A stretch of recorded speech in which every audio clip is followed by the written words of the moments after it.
Demetrius Andrade versus David Benavidez could be happening at 168 if they successful against their mandatories.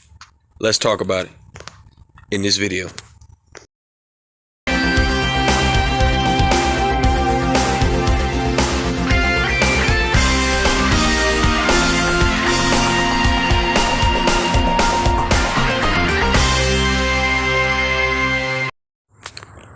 King Jr. got another video for y'all.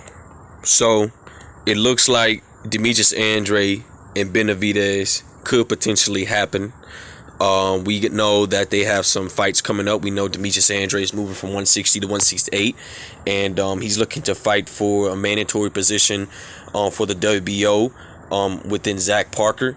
And David Benavidez is like he's petitioning. Well, he's fighting for eliminator in the WBC against David Lemieux, which I think he's going to stop, and which I think Demetrius Andrade is going to either knock out Zach Parker or put on a boxing clinic by unanimous decision.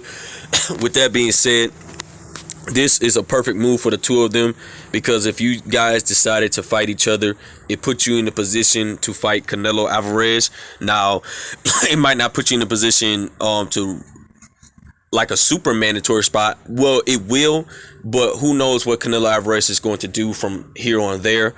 Canelo Alvarez is planning on not staying at the super middleweight division for a very long time. You know, his trainer Eddie Reynoso having talks about moving to cruiserweight or light heavyweight, and this will make for Canelo Alvarez to be an undisputed champion at once again, because there are reports and talks that Joe Smith Jr. and Artur Beterbiev is going to fight so they can unify the belts, and 3 belts will be on the line, which puts Canelo Alvarez in a position to fight for all 3 belts if he decides to move up, because he can basically, once you're undisputed, you can fight in any weight class you want. You can petition in any weight class and you'll be number 1. But the WBO seems to be the best route for Canelo Alvarez to take. So if he beats, let's say, the winner of Joe Smith Jr. and Artur Beterbiev, that puts him into the position to fight Demetrius Bivol for undisputed, which everybody has Canelo Alvarez beating Demetrius Bivol. And then Canelo Alvarez can make his move to become a 5-division champion by brutally knock out Lunga Makubu, who's talking trash about Canelo Alvarez, saying he's going to knock him out. Dude, you look like absolutely trash. Canelo will actually knock you out within 2 rounds, just like he got brutally knocked out by Tony Bellew. With that being said, even if Canelo Alvarez decides to lose those belts, Demetrius Andrade and David Benavidez can fight for the vacant WBC and WBO, so those 2 belts will be on the line. It'll be a unified for the belts, and whoever the winner of that fight can either fight the top guys at super middleweight, like Anthony Morrell, David Morrell Jr., Caleb Plant, Jamal Charlo, because all those guys will be fighting for the belts once again. And David Morrell Jr. is a special guy. Y'all got to look out for David Morrell Jr. He's very special, and I believe he's going to be a champion one day. But with that being said, it looks like David Benavidez and Demetrius Andrade could be making a move to fight each other for that mandatory spot. If Canelo decides to continue to stay at super middleweight, and they could potentially get a fight with Canelo Alvarez. I highly doubt that's the case.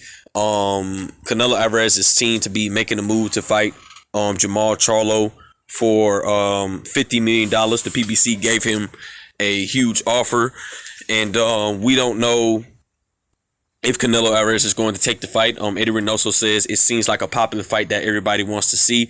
So I'm thinking Eddie Reynoso's like, look, we could take out Jamal Charlo, and we can go ahead and move up and wait. But if Canelo Alvarez loses, which I don't think he will, there will be a rematch clause.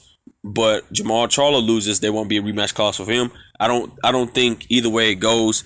I think Canelo Alvarez is going to have a rematch clause, but coming from a few reports I heard, I think Canelo Alvarez knows that he could beat Jamal Charlo, and there's probably not going to be a rematch clause. But we don't know if Canelo Alvarez could beat Jamal Charlo.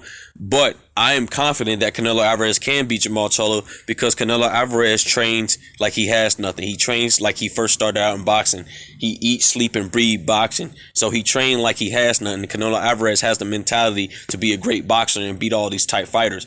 And Canelo Alvarez has one of the best upper body movements in the game. Jamal Charlo has one of the best shotgun jabs in the game. So it's going to be a nip and tuck fight. I have Canelo Alvarez by a decision. I don't think Jamal Charlo is that same Jamal Charlo from the Julian J-Rock days back at 154 towards early 160 of his career. I just think that Canelo Alvarez has a better understanding of the sport and take the sport very seriously. So I have Canelo Alvarez winning the fight. But be expecting for Demetrius Andrade versus David Benavidez in their next fight after they beat their guys, Zach Parker and David Mute. They could be potentially fighting each other to get that mandatory spot for Canelo Alvarez to face him for all those belts. With that being said, guys, it is what it is. Make sure you like, subscribe, and comment. This is your boy King Jr. I'm out of here. Peace.